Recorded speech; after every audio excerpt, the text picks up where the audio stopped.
Welcome to special analysis. నేను అమ్మ మంటవ. ఈ రోజు అనాలిసిస్ లో భాగంగా మనం తీసుకోబోతున్న టాపిక్ ఏంటంటే అమరావతిపై ఇంత విషమా, కవితకు ప్రూవ్ చేసే దమ్ముందా అని చెప్పి నేను టైటిల్ ఇవ్వడం జరిగింది. ఆ అంశం గురించి మనం మాట్లాడుకునే ప్రయత్నం చేద్దాం.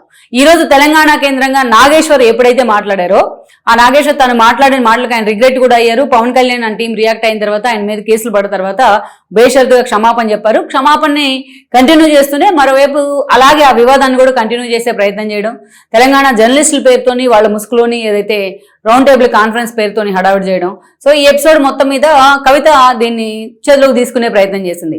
ఎప్పుడైతే హరీష్ రావు దీంట్లోకి ఎంటర్ అయ్యి నాగేశ్వర్ని అరెస్ట్ చేస్తే మేము ఊరుకోం, భావ ప్రకటన స్వేచ్ఛకి మీరు అడ్డుపడొద్దు అని చెప్పేసి ఆయన ఏపీ ప్రజలను వార్న్ చేశారు, ఏపీ నేతలను వార్న్ చేశారో కవిత భయపడింది. ఎప్పుడైతే ఈ ఇష్యూ బీఆర్ఎస్ అకౌంట్లోకి వెళ్తుందేమో అనుకున్నట్టుంది. అందుకే ఆవిడ ముందుకు వచ్చి ఆవిడ ఓన్ చేసుకునే ప్రయత్నం చేసి నాగేశ్వర్ మీద మేధావుల మీద చేయేస్తే నేను ఊరుకోనని మాట్లాడుతూనే మరోవైపు తెలంగాణ అస్తిత్వ పోరాటం రాబోతోంది అని చెప్పి ఆంధ్ర వాళ్ళు రావచ్చు, అదేవిధంగా రొయ్యలు అమ్ముకోవచ్చు అంటూ కూడా చాలా దారుణంగా చాలా హేట్రైట్ కుమ్మరిస్తూ వాళ్ళ మీద మాట్లాడారు ఆవిడ. అంతేకాదు ఇంకా ఘోరంగా కూడా మాట్లాడారు ఆవిడ. పవన్ కళ్యాణ్ ఉద్దేశించి, చంద్రబాబు నాయుడు ఉద్దేశించి కూడా ఘోరంగా మాట్లాడారు. సరే ఆవిడ వాళ్ళ పొలిటీషియన్స్, ఈవిడ కూడా ఒక పార్టీకి అధినేత కాబట్టి పొలిటీషియన్స్ మీద ఒకరికొకరు విమర్శలు చేసుకుంటారు అనుకుందాం. కానీ ఈవిడ ఆంధ్ర రాజధాని అమరావతిని ఉద్దేశించి కూడా అంతే దారుణంగా మాట్లాడారు. ఎప్పుడైతే తెలంగాణలో పవన్ కళ్యాణ్ సభ్యడతారని వార్తలు వచ్చాయో సో దానికైతే కోర్టు పర్మిషన్ ఇవ్వలేదు. అండ్ దెన్ తెలంగాణ ప్రభుత్వం కూడా ముందైతే పర్మిషన్ ఇవ్వలేదు. అయితే ఇది పక్కన పెడితే, ఈ అంశం పక్కన పెడితే, ఇదే సమయంలో ఆవిడ అమరావతి మీద కూడా విషయం చెప్పే ప్రయత్నం చేశారు. ఏం మాట్లాడారు ఆవిడ? ముందుగా అమరావతిలో అటు సెక్రటేరియట్లో అటు అసెంబ్లీలో కానీ, సెక్రటేరియట్లో ఎస్పెషల్లీ మీ కుర్చీల కిందకి వర్షం పడితే, చిన్న చినుకు పడితే మీ కుర్చీల కిందకి నీళ్లు వస్తూ ఉన్నాయి, మీరు ముందు అది చూసుకోండి, ఆ నీళ్ళ సంగతి తీసుకోండి, తర్వాత తెలంగాణ గురించి మాట్లాడదుగానని ఎంతో అవహేళనతో ఎంతో బలుపుతో మాట్లాడింది. బలుపు అనే వర్డ్ వాడడానికి నేను ఎక్కడా కూడా సంకోచించట్లా, ఒక జర్నలిస్ట్ అయ్యండి. ఎందుకంటే ఆవిడ పొలిటీషియన్ గా విమర్శలు చేస్తుంటే పొలిటీషియన్సో లేకపోతే ఇంకొకళ్ళు జనసేనో టీడీపీనో వాళ్ళ అభిమానులు సమాధానం చెప్పేవాళ్ళేమో. ఈవిడ నోటుకు వచ్చినట్టు ఈవిడ మేధావులు అని చెప్పి ఎవరైతే మాట్లాడుతూ ఉన్నారో ఆ మేధావుల తరహాలో మొన్నటిదాకా సూడో మేధావులని పిలిచాం మన వాళ్ళలాగే ఈవిడ కూడా మాట్లాడుతూ ఉంది. అమరావతి మీద అంత విషయం చెప్పడానికి ఈవిడికి నోరు ఎలా వచ్చింది? అసలు ఈవిడికి అంత ధైర్యం రావడానికి కారణం ఏంటి అంటే ఈరోజు పొలిటికల్ ఎగ్జిస్టెన్స్. ఆమె ఎన్ని రకాలుగా ప్రయత్నం చేస్తున్నా సరే ఆవిడ చూస్తే జనానికి లిక్కర్ స్కామ్ అడ్డం పెట్టుకుని ఆవిడ సంపాదించిన డబ్బులే గుర్తొస్తూ ఉన్నాయి. సో ఈ లిక్కర్ స్కామ్ వ్యవహారంలో ఆవిడ ఏదైతే సౌత్ కింగ్ పిన్ గా అరెస్ట్ అయిందో ఢిల్లీ లిక్కర్ స్కామ్ వ్యవహారంలో, అప్పటి నుంచి కవితను చూసిన వాళ్ళందరికీ కూడా లిక్కర్ స్కామే కనిపిస్తూ ఉంటుంది. సో ఆ కారణంగానే ఈవిడ ఈరోజు ఎంత పొలిటికల్ పార్టీ పెట్టినా, తన తండ్రి మీద తిరుగుబాటు జెండా ఎగరేసినా, నిద్ర లేచి హరీష్ రావుని బూతులు తిడుతున్నా, ఎన్ని చేస్తున్నా కూడా ఆ మీద ఎక్కడ కూడా ఒక సింపతి రావట్లా. At the same time Harish Rao లాంటి వాళ్ళని, ఏదైతే జోగినపల్లి సంతోష్ లాంటి వాళ్ళని టార్గెట్ చేస్తున్నా ఆ సింపతి క్రియేట్ అవ్వట్లేదు ఆమె మీద. At the same time BRS social media ఆమె మీద వ్యక్తిగతంగా దాడి చేసినా మాలాంటి వాళ్ళని చాలా మందిని ఖండించాం, వ్యక్తిగత దాడి కరెక్ట్ కాదు అని. అయినా సరే ఆమె మీద సింపతి క్రియేట్ కావట్లా. సో ఏదో ఒక రూపంలో జనంలోకి వెళ్లే ప్రయత్నం చేయాలి. సో జనంలోకి వెళ్లే ప్రయత్నం చేయాలి కాబట్టి ఆవిడ ఈరోజు ఆంధ్ర తెలంగాణ అనే వాదాన్ని మరొకసారి అందుకుని ఎంత చీప్ గా పోర్ట్రైట్ చేస్తుందంటే ఇక్కడ ఆంధ్ర వాళ్ళు అంటే అందరూ ఆంధ్ర వాళ్ళు అన్నట్టే ఆవిడ. ఆంధ్ర వాళ్ళు రావచ్చు, రొయ్యలు అమ్ముకొని పోవచ్చు అంటే రొయ్యలు అమ్ముకోవడం ఏమి ప్రెస్టేజ్ క్వశ్చన్ అది. రొయ్యలు అమ్ముకోవడమేని రొయ్యల్ బిజినెస్ చేసే వాళ్ళందరూ ఈ రోజు పెద్ద పెద్ద వాళ్ళు అయిపోయినారు. కానీ ఈవిడ మాట్లాడే భాష, వాడే విధానమే చాలా చండాలంగా ఉంది, చాలా అసహ్యంగా ఉంది. సో దానికి సంబంధించిన వీడియో కూడా చేయడం జరిగింది. అంత హ్యూజ్ రెస్పాన్స్ వచ్చింది ఆ వీడియోకి. అయితే ఇక్కడే ఆమె ఇంకొక అంశం కూడా మాట్లాడారు. అక్కడ ఈ విషయం మాత్రం నాకు అస్సలు నచ్చట్లా ఆవిడ మాట్లాడింది. ఏదైతే అమరావతి గురించి మాట్లాడింది ఈవిడ, అమరావతి గురించి మాట్లాడుతూ ఎంత దారుణమైన కామెంట్స్ చేసిందంటే అంత దారుణమైన కామెంట్స్ చేశారు. ఈవిడ తెలంగాణలో ఏదైతే ఈ రోజు హైదరాబాద్ గురించి, హైదరాబాద్ రాష్ట్రం విడిపోయిన తర్వాత 2 రాష్ట్రాలుగా విభజిత ఆంధ్రప్రదేశ్ గా మిగిలిన తర్వాత అయినా ఆంధ్ర ప్రజలు ఎప్పుడైనా వచ్చి హైదరాబాద్ ఉమ్మడి రాజధానిగా ఉన్నా సరే మాకు కావాలి అని అడిగారా? హైదరాబాద్ కంపెనీలు ఆ కంపెనీ ఎందుకు వస్తుంది అని అడిగారా? మేము కూడా సంవత్సరాల తరబడి ఇక్కడి నుంచి పెట్టుబడి పెడతా ఉన్నాం, చాలా మంది మా పెద్దవాళ్ళు కూడా. సో హైదరాబాద్ మాకు కూడా హక్కు ఉంది, మేము ఏదైనా చేయగలమని ఎవరైనా మాట్లాడారా? అటు పొలిటీషియన్స్ కానీ ఇటు ఎవరైనా కానీ ఎప్పుడో ప్రత్యేక హోదా లాంటి అంశాలు వచ్చినప్పుడో లేకపోతే ఇంకేదైనా విజన హామీలు గుర్తొచ్చినప్పుడో తప్ప ఎక్కడైనా ఎవరైనా సరే ఈ అంశం మీద మాట్లాడారా? ఈరోజు అసలు హైదరాబాద్కి ఆ పెట్టుబడులు రావడానికి వీల్లేదు, అన్ని మాకు అమరావతికే రావాలని ఎవరన్నా అడిగారా? అడగలే కదా. ఎందుకు ఇంత విషం చెబుతూ ఉన్నారు వీళ్ళంతా అమరావతి మీద? ఎలాగూ అక్కడ ఉన్న పొలిటికల్ పార్టీస్ మధ్య కూడా ఈ విషయంలో సయోధ్య లేదు. ఒక విధానపరమైన నిర్ణయం అమరావతి అనేది, ఒక రాష్ట్రానికి రాజధాని అనేది కాంకరెంట్ గా ఉండాల్సిన సందర్భం. జగన్మోహన్ రెడ్డి 5 ఏళ్ల పాటు దాన్ని ఎలా విధ్వంసం చేశాడో కూడా మనం చూసాం. ఇప్పుడిప్పుడే ఆ బాధలన్నీ మర్చిపోయి అమరావతి పునర్నిర్మాణంలో కేంద్రం భాగస్వామ్యం అయింది, మోడీ భాగస్వామ్యం అయ్యారు, అమరావతిలో కేంద్ర కార్యాలయాలు పెడతా ఉన్నారు, క్వాంటమ్ వ్యాలీ దగ్గర నుంచి అనేక ఇష్యూస్ మీద కూడా ప్రభుత్వం ఫోకస్ పెట్టింది, అమరావతిని ప్రపంచ పటంలో పెడతానంటూ కూడా చంద్రబాబు నాయుడు మాట్లాడుతూ ఉన్నారు, అంతే ఎఫర్ట్ కూడా పెడతా ఉన్నారు.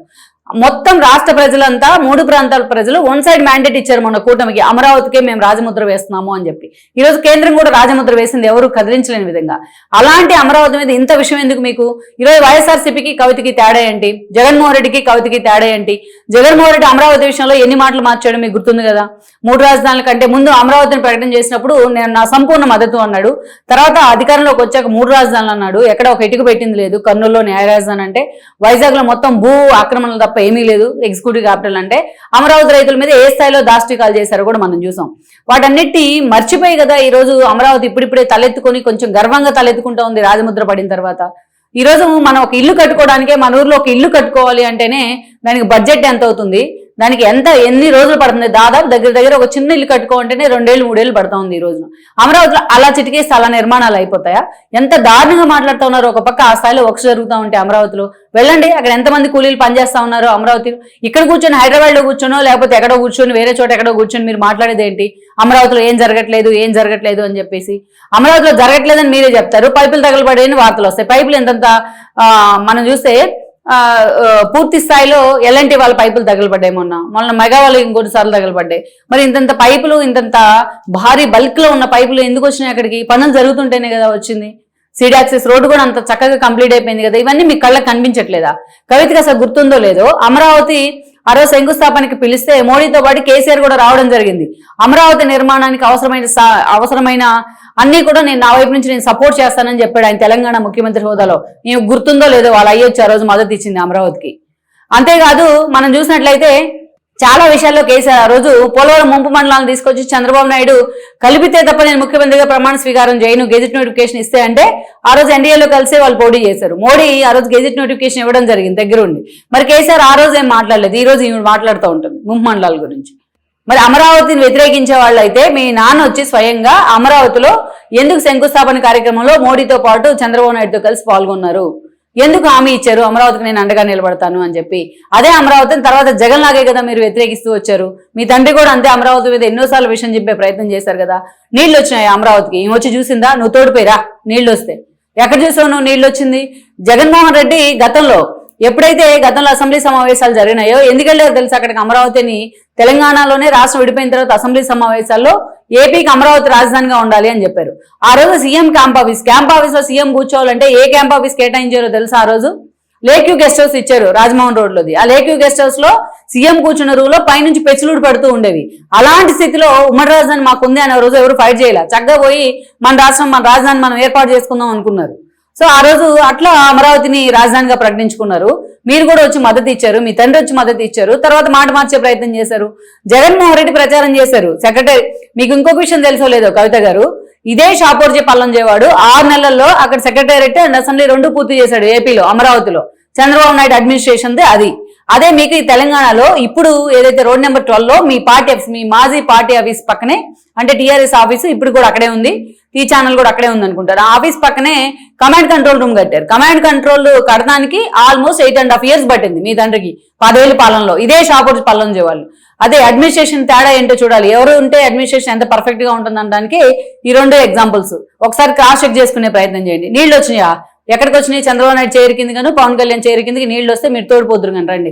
జగన్ కూడా ఎన్నోసార్లు ఇలాగే నీళ్లు పోసే ప్రయత్నం చేశాడు. ఆ ఏం పప్పులేం ఉడకలేదు ఆయనవి.